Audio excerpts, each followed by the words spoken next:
Everyone, welcome back to लक्ष्य academy. और जैसा कि आप सभी जानते हैं कि हम यहाँ कर रहे हैं अपना कॉमर्स का crash course. It's a 100 days challenge. Okay, और आज हमें अपने 18 डे में और कंटिन्यू कर रहे हैं हम अपना कॉर्पोरेट अकाउंटिंग का पार्ट, जिसमें कि बहुत सारी क्लासेस हो चुकी हैं और आज हम करने वाले हैं आपका अमेलगमेशन। ओके, इससे प्रीवियस जो क्लास थी वो आपकी लिक्विडेशन पे थी, लिक्विडेशन कवर हो चुका है और लिक्विडेशन के बाद हम आज करेंगे अमेलगमेशन का पार्ट। ओके, तो साथ ही साथ जो भी स्टूडेंट फर्स्ट टाइम इस चैनल पे आए हैं, छोटा सा इन्फॉर्मेशन, जो भी स्टूडेंट फर्स्ट टाइम इस चैनल पे आए हैं, डिस्क्रिप्शन बॉक्स में आपके एक लिंक दिया गया है, वहां जाके आप हमसे कनेक्ट हो जाएंगे। ओके, आप जाके ऐप डाउनलोड करेंगे उस लिंक पे, सो दैट कि जितनी भी क्लास के पीडीएफ्स हैं, मॉक टेस्ट के पीडीएफ्स हैं और क्लास का जो नोटिफिकेशन है वो सारा आपको टाइमली मिलता रहे। ओके, प्लस किसी भी स्टूडेंट को अगर कॉम्प्रिहेंसिव क्लासेस करनी है, पूरा थॉरो स्टडी करना है नेट जेआरएफ के लिए, तो आप हमारा कॉम्प्रिहेंसिव बैच ले सकते हैं कॉमर्स का, जिसमें आपको detail classes, mock test, live and recorded classes, PDFs downloadable form में एंड डाउट सॉल्यूशन क्लासेस आपको मिलेंगी। ये सारी चीजें आपको मिलने वाली है। और अभी फेस्टिव सीजन होने की वजह से आपको 22% का डिस्काउंट चल रहा है। ओके, 22% का डिस्काउंट अभी आपको मिल जाएगा अगर आप यूज करते हैं कोड PO22 का। ओके, इस डिस्काउंट के लिए आपको कोड लगाना है PO22 का। चलिए, ये सारी आपकी बैच और क्लासेस से रिलेटेड इन्फॉर्मेशन थी। अब हम आते हैं अपने टॉपिक पे, जो कि है हमारा अमेलगमेशन। ठीक है, देखिए यहाँ पे सिर्फ हम अमेलगमेशन आज नहीं करेंगे, अमेलगमेशन के साथ साथ दो और चीजें आती हैं आपका। ओके, एक आता है आपका absorption and your external reconstruction.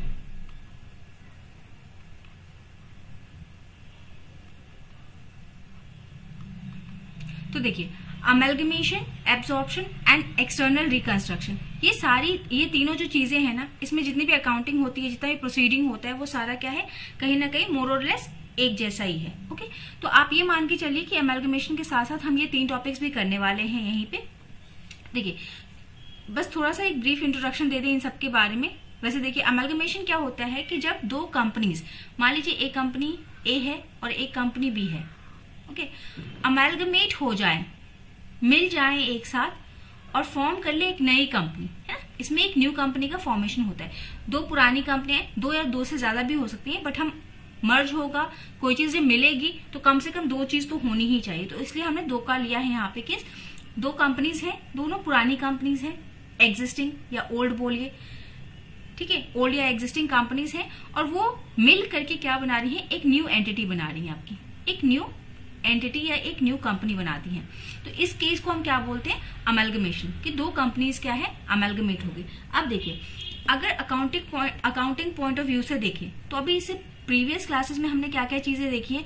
हमने एक अभी रिसेंट जो हमारी क्लास हुई इसके पहले, वो कौन सी थी, लिक्विडेशन या फिर डिसोल्यूशन, कि हमारी कंपनी को हमने वाइंड अप किया था, वहां पे बंद कर दिया था, फंक्शनिंग बंद कर दी थी। तो ये जो दो पुरानी कंपनियां हैं ए एंड बी, यहाँ पे इन दोनों कंपनीज का लिक्विडेशन या फिर डिसोल्यूशन हो जाएगा, क्योंकि ये क्या है, यहाँ पे काम करना बंद कर देंगी और एक नई कंपनी फॉर्म होगी।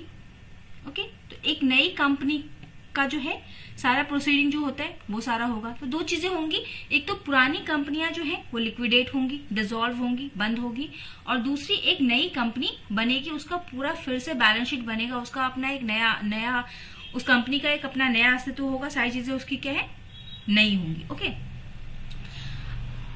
अब देखिए, यहीं पे एब्जॉर्प्शन की बात आती है। तो एब्जॉर्प्शन में आपका क्या होता है कि मान लीजिए दो कंपनीज थी, सेम ए एंड बी, लेकिन ए कंपनी जो थी वो छोटी कंपनी थी, बी जो थी वो बिग कंपनी थी। ठीक, जैसे बोलते हैं ना, छोटी मछली बड़ी मछली, छोटी मछली को बड़ी मछली खा जाती है ना। तो ये बड़ी मछली है। तो इस बड़ी कंपनी ने क्या किया, इस छोटी वाली कंपनी को अपने अंदर मर्ज कर लिया। तो यहाँ भी क्या होगा कि जो छोटी वाली कंपनी है डिसॉल्व हो गई, ठीक है, इसका डिसोल्यूशन हो गया। ओके, और ये जो न्यू कंपनी है, इसका नाम यहाँ से हट जाएगा, ये मार्केट से एग्जिस्ट करना बंद कर देगी, और ये जो नई वाली कंपनी है, इसी के अंदर उस कंपनी के सारे एसेट, सारे लायबिलिटीज, सारे शेयर होल्डर सब इसके अंदर आ जाएंगे। ओके, ये आपका एब्जॉर्प्शन का केस हो गया। ठीक है, एसेट्स, लायबिलिटीज, ऑपरेशन सारा क्या है, कंबाइन हो जाता है आपका बड़ी वाली कंपनी में जाकर के। अब हमारा रहा एक्सटर्नल रिकंस्ट्रक्शन। तो एक्सटर्नल रिकंस्ट्रक्शन क्या है, मान लीजिए कि जो कंपनीज हैं, मान लीजिए कोई एक कंपनी थी, ए कंपनी थी, ठीक है। जब स्टार्टिंग में वो बनी तो उसका क्या था, उसका दायरा जो था वो बहुत छोटा था, छोटे से एक मिशन के साथ, छोटे से एक कैपिटल के साथ वो मार्केट में आई थी, ओके। या फिर वो किसी सिर्फ एक चीज में उसने जब अपना एमओए बनाया तो उसने अपने एमओए में अपना ऑब्जेक्टिव जो था वो लिमिटेड रखा।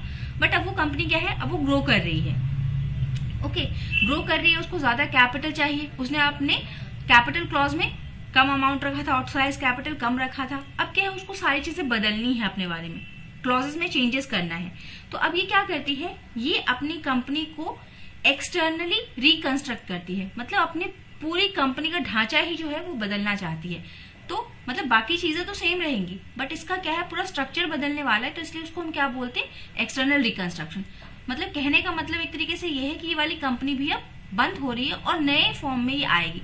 हो सकता है उसका नाम वही रहे, बट जिस चीज के बेसिस पे किसी कंपनी को हम देखते हैं, जानते हैं, वो उसका बैलेंस शीट, उसकी एसेट्स, उसकी लायबिलिटीज, उसका कैपिटल, है ना, तो वो सारी चीजें यहाँ पे बदलने वाली हैं। तो ये तीन चीजें आप एक साथ यहाँ पे पढ़ेंगे। यहाँ पे भी इसका डिसोल्यूशन हो गया और एक ये नई कंपनी बन गई, ठीक। तो सब में कहीं ना कहीं क्या हो रहा है कि एक बिजनेस बंद हो रही है और दूसरी बिजनेस वहां पे स्टार्ट हो रही है, ओके। आई थिंक क्लियर होगा ये। चलिए अब देखिए, ये जो आपका ये अमेलगमेशन है, उसका जो सारा ट्रीटमेंट होता है वो आपका कहाँ होता है, आपका अकाउंटिंग स्टैंडर्ड 14 में, ओके। अकाउंटिंग स्टैंडर्ड 14 में इसका सारा ट्रीटमेंट होता है। वहीं पे आपका डिफाइन किया गया है कि अमेलगमेशन जो है वो दो तरीके का होता है, एक विलय की प्रकृति का होता है और एक खरीद की प्रकृति का। मतलब amalgamation in the nature of merger और amalgamation in the nature of purchase, ठीक। दो तरीके से हो सकता है, या तो दो कंपनियां मर्ज कर जाएंगी, विलय करेंगी, या फिर क्या है कि एक कंपनी बाकी कंपनीज को खरीद लेगी, ओके, अपने में अमेलगमेट कर लेगी। कितने टाइप के होते हैं ये हमने देख लिया। अब देखिए यहाँ पे आपको इसके बाद ये नोट्स आपको दे दिए गए हैं, इसको आप एक बार रिवाइज कर लेंगे। सारी चीजें कवर करना पॉसिबल नहीं हो पाता है यहाँ पे, तो हमने नोट्स आपको प्रोवाइड कर दिया हिंदी और इंग्लिश दोनों में, वहां से आप देख लेंगे एक बार, ठीक है। डाउनलोड कर लेंगे इसको जाके, लिंक दिया गया है डिस्क्रिप्शन बॉक्स में, लिंक है, वहां पे जाके आप डाउनलोड कर लेंगे और वहां से स्टडी कर लेंगे, ओके। जो इंपॉर्टेंट चीजें हैं, जो बहुत ज्यादा इंपॉर्टेंट है, वो हम यहाँ पे डिस्कस करेंगे। अब देखिए, अगर कोई कंपनी जो है, अगर उसको हमने दो तरीके की पढ़ी कि एक तो मर्जर के नेचर का है, या तो एक परचेज के नेचर का होगा। तो हमारे पास यहाँ पे 5 कंडीशंस है, 1, 2, 3, 4 एंड 5। ये 5 कंडीशंस हैं। अगर ये 5 कंडीशंस फॉलो होती हैं, है ना, मतलब अगर ये 5 कंडीशंस अगर होती हैं तो हम क्या मानेंगे, पांचों की पांचों कंडीशन अगर हो रही है तो हम मान लेते हैं कि amalgamation in the nature of merger हो रहा है, मतलब विलय हो रहा है, ठीक। अगर इनमें से कोई एक भी नहीं होता है, ठीक है, मतलब कोई एक भी छूट जाता है हमसे, तो वो कैसा हो जाएगा, amalgamation in the nature of purchase, ठीक है। तो वो कौन सा हो जाएगा, खरीद वाला, ठीक। खरीद की प्रकृति का वो अमेलगमेशन आपका होगा। तो देखिए, पहला क्या कहते हैं कि all the assets and liabilities of the selling company becomes after amalgamation transferee company का। अब देखिए, यहाँ पे 2 चीजें और हमको जाननी पड़ेंगी कि एक तो कंपनी होती है ट्रांसफरर और एक होती है ट्रांसफरी, ठीक। एक होती है ट्रांसफरी और एक होती है ट्रांसफरर। ट्रांसफरर जो बेच रही है, सेलिंग कंपनी जो अपने आप को बेच रही है, जो बंद हो रही है, बेच रही है, बंद हो रही है। दूसरी एक ट्रांसफरी जो बाय कर रही है, ओके, या फिर बाय कर रही है, वो आपकी कौन सी होगी, ट्रांसफरी कंपनी। तो 2 तरह की कंपनियां होती हैं। कह रहे हैं कि जब इस ट्रांसफरर कंपनी की सारे एसेट्स और लायबिलिटी, सारी संपत्ति और जो आपकी देयताएं हैं, अगर वो ट्रांसफरी कंपनी ले ले, है ना, उसकी बन जाए, एसेट्स और लायबिलिटी दोनों उसकी बन जाए, तो वो कैसा होता है आपका, मर्जर के नेचर होगा, पहला कंडीशन। दूसरा कंडीशन आपका है, तो यहाँ पे हमने फर्स्ट पॉइंट अपना देख लिया है ना, हमने अपना फर्स्ट पॉइंट देख लिया है। और सेकंड पॉइंट क्या है, इसमें हमारा सेकंड पॉइंट आता है आपका, 1 सेकेंड,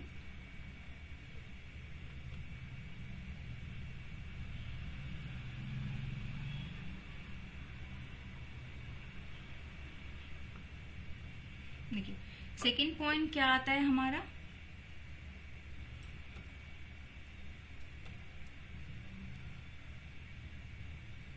सेकेंड पॉइंट है no adjustment is intended to be made in the books of assets and liability of the selling company. जो हमारी सेलिंग कंपनी है ना, उस सेलिंग कंपनी के बुक्स में हम कोई एडजस्टमेंट नहीं करेंगे। ओके, ये पेन वर्क नहीं कर रहा, देखिए जस्ट अ सेकेंड। तो जो हमारा जो सेलिंग कंपनी है ना, जो ट्रांसफरर कंपनी है, अभी हमने बात की ट्रांसफरर कंपनी की और ट्रांसफरी कंपनी की, तो जो सेलिंग कंपनी है उसके बुक्स में कोई एडजस्टमेंट हम नहीं करेंगे असेट्स एंड लायबिलिटी की। क्यों? क्योंकि वो कंपनी डिसॉल्व होने वाली है, तो वैसे भी हमको कोई एडजस्टमेंट करने की जरूरत नहीं है, वो सारा मिल जाएगा आपका परचेजिंग कंपनी में। ओके, देन थर्ड पॉइंट आप ध्यान रखेंगे कि share holders holding 90% face value of the equity shares of the selling company becomes the equity shareholder of the purchasing company। ये जो ट्रांसफरी कंपनी थी, एक ट्रांसफरी कंपनी थी और एक ट्रांसफरर थी, तो ट्रांसफरर कंपनी की ऐसे शेयर होल्डर्स जिनके पास 90% शेयर थे, है ना, जिनका 90% जो शेयर थे फेस वैल्यू वाले, वो किसके शेयर होल्डर्स बन जाएंगे? इस ट्रांसफरी कंपनी के।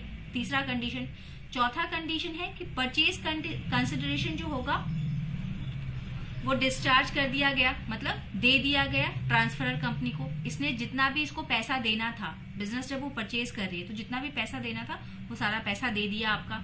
और लास्ट पॉइंट क्या है आपका कि business of the transferor company is intended to be carried out by the transferee company. इसका जो भी बिजनेस था, जिस चीज में वो बिजनेस कर रहा था, उसको कौन कंटिन्यू करेगा? Transferee company. तो ये 5 कंडीशंस अगर फॉलो होती हैं, पांचों की पांचों, कोई भी एक छूटे ना, तो अगर पांचों की पांचों अगर फॉलो होती है तो कैसा हो जाता है? Amalgamation in the nature of merger. और अगर छूट गया कोई भी एक तो कैसा बन जाएगा आपका? इन द नेचर ऑफ परचेज। ठीक है, क्लियर? ये देख लिया हमने। अब देखिए नेक्स्ट क्या है आपका?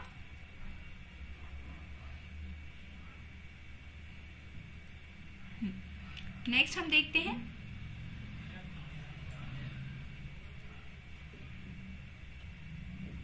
ये हिंदी वाले स्टूडेंट देख लेंगे। ये हमने कर लिया इन the nature of merger, in the nature of purchase, दोनों चीजें हमने देख ली। अब देखिए परचेज कंसिडरेशन कैसे हम निकालते हैं।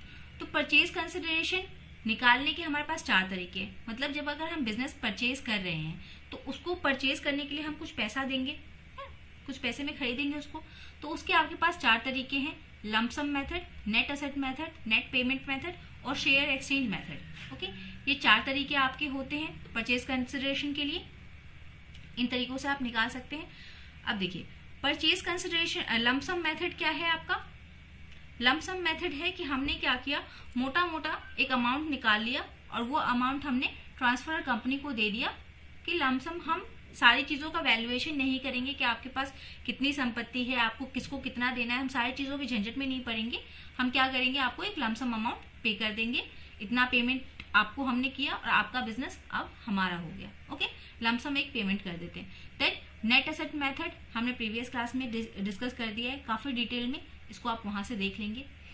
ओके, फिर आपका नेट पेमेंट मेथड आता है, कुछ लमसम तरीके का ही है, लेकिन इसमें हम ध्यान क्या रखते हैं, इसमें आप ध्यान रखेंगे कि नेट पेमेंट मेथड में क्या आता है कि जितने भी शेयर होल्डर्स हैं, थर्ड पार्टी नहीं, जो मेन हमारे शेयर होल्डर्स हैं, यानी कि जो हमारे ओनर हैं कंपनी के, उनको हमने कितना पेमेंट किया। ठीक है, सिर्फ उनको हमको कितना अमाउंट पे करना है हम ये देखते हैं और बाद बाकी सारी चीजों को हम छोड़ देते हैं। हमको असेट का वैल्यूएशन नहीं करना, हमको कुछ नहीं करना, हमको क्या करना है, शेयर होल्डर्स को कितना पैसा देना है वो हम देख लेते हैं।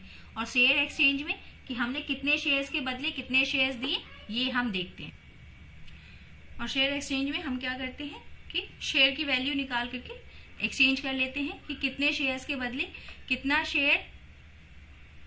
शेयर इज अलॉटेड, जैसे मान लीजिए कितना share allotted share bye given share, हम कितने शेयर्स अपने देके नई कंपनी में नए शेयर्स को पाएंगे, है ना। मतलब मान लीजिए पुरानी कंपनी में हमारे शेयर्स थे 4000, ठीक है, इन शेयर्स को देके ये शेयर्स आपके कौन से हो गए, गिवन वाले। हमको कितने शेयर्स नए मिलेंगे, मान लीजिए 3000 शेयर्स मिलते हैं, तो ये हमको शेयर अलॉट होगा ट्रांसफरी कंपनी में, और हम देंगे कहाँ से, अपनी पुरानी कंपनी से। हमने 4000 शेयर्स के बदले हमने नए कितने शेयर्स लिए, 3000। तो ये आपका फोर्थ मेथड है। ओके, चलिए अब हम आते हैं नेक्स्ट। ये आप देख लेंगे, नोट्स आपको प्रोवाइड करा दिए गए हैं, ये सारा आप देख लेंगे। अब देख लीजिए, एक चीज आपको ध्यान रखनी है कि जो असेट्स और लायबिलिटी जब हम कंपनी में जब टेक ओवर करते हैं असेट्स और लायबिलिटी को, तो यहाँ पे हम कुछ बातों को हमको ध्यान रखना होता है। ओके, कि हम असेट्स में कौन कौन सी चीजों को इंक्लूड करते हैं और लायबिलिटीज में कौन कौन सी चीजों को इंक्लूड करते हैं, किसको एक्सक्लूड करते हैं। जो असेट्स वाली बात है, तो असेट्स में हम किन किन चीजों को इंक्लूड करते हैं, जितना भी आपका जो फिजिकल भौतिक असेट है उन सबको हम इंक्लूड करते हैं, और जितना भी इंटेंजिबल एसेट है हमारा उन सबको हम क्या करते हैं, एक्सक्लूड कर देते हैं। और इनको लेते किस वैल्यू पे है, एट देयर एग्रीड वैल्यू। जिस पे हमारी बात हुई है, जो एग्रीड वैल्यू है, उसी पे हम असेट्स और लायबिलिटी दोनों को लेते हैं। अब लायबिलिटीज में क्या क्या चीजें हम नहीं लेते, liabilities will never include the share holders fund. जो शेयर होल्डर का फंड है ना, वो नई कंपनी जो ट्रांसफरी कंपनी है जिसने खरीदा है, वो कभी भी उसको कंसिडर नहीं करेगी। ठीक है, share capital, reserves, accumulated profits, इन सबको वो कभी भी लायबिलिटी अपनी नहीं मानेगा। ठीक है, स्वीकार नहीं करेगा। नेक्स्ट आपका बाकी चीजें जितनी भी है ना वो आप देख लेंगे।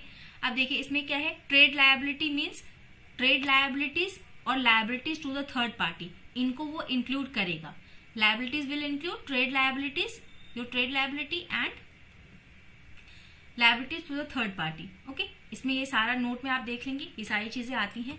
जाके आप जो आपको डिस्क्रिप्शन बॉक्स में लिंक दिया गया है ना, वहां से जाके आप पीडीएफ डाउनलोड कर लेंगे। ओके, और डिटेल स्टडी कर लेंगे। अब देखिए इसके एडवांटेजेस क्या होते हैं, डिसएडवांटेजेस क्या है, ये सारा रीडिंग वाला पोर्शन है, आप वहां से देख लेंगे। जो मेन चीजें हैं वो मैंने आपको बता दी हैं। अब देखिए यहाँ पे कुछ लॉज हैं जो गवर्न करती हैं आपका मर्जर को। तो इसमें कौन कौन से आपके लॉज आ जाते हैं, कंपनीज एक्ट आ जाता है, कॉम्पिटिशन एक्ट 2002 आएगा, इंडियन इनकम टैक्स आ जाएगा आपका एक्ट जो है 1961 का, फॉरेन एक्सचेंज मैनेजमेंट आ जाएगा, एंड योर सेवी।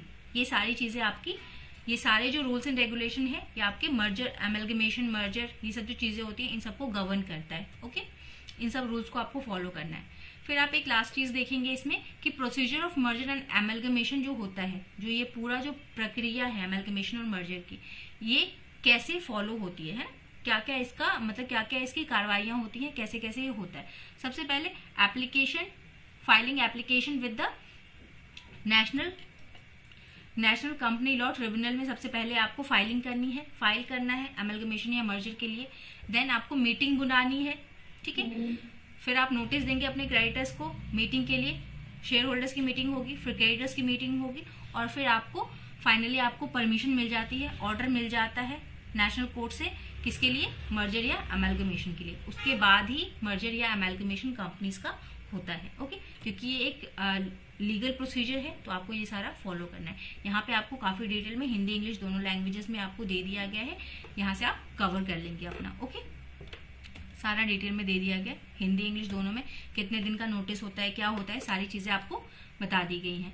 जाते जाते एक बार फिर आप जिनको भी कॉमर्स का डिटेल्ड कोर्स करना है, पूरा स्क्रैच से प्रिपरेशन स्टार्ट करनी है, वो हमारा कॉम्प्रिहेंसिव कॉमर्स का बैच खरीद लेंगे। डिटेल क्लासेस हैं, नोट्स हैं, डाउट सेशंस हैं, लाइव एंड रिकॉर्डेड क्लासेस, सारी चीजें हैं, एमसीक्यूज हैं, प्लस आपको डिस्काउंट मिल रहा है अभी 22% का, और उसके लिए आपको कोड लगाना है PO22 का। ओके, चलिए, thank you everyone, thank you for joining the session, have a nice day.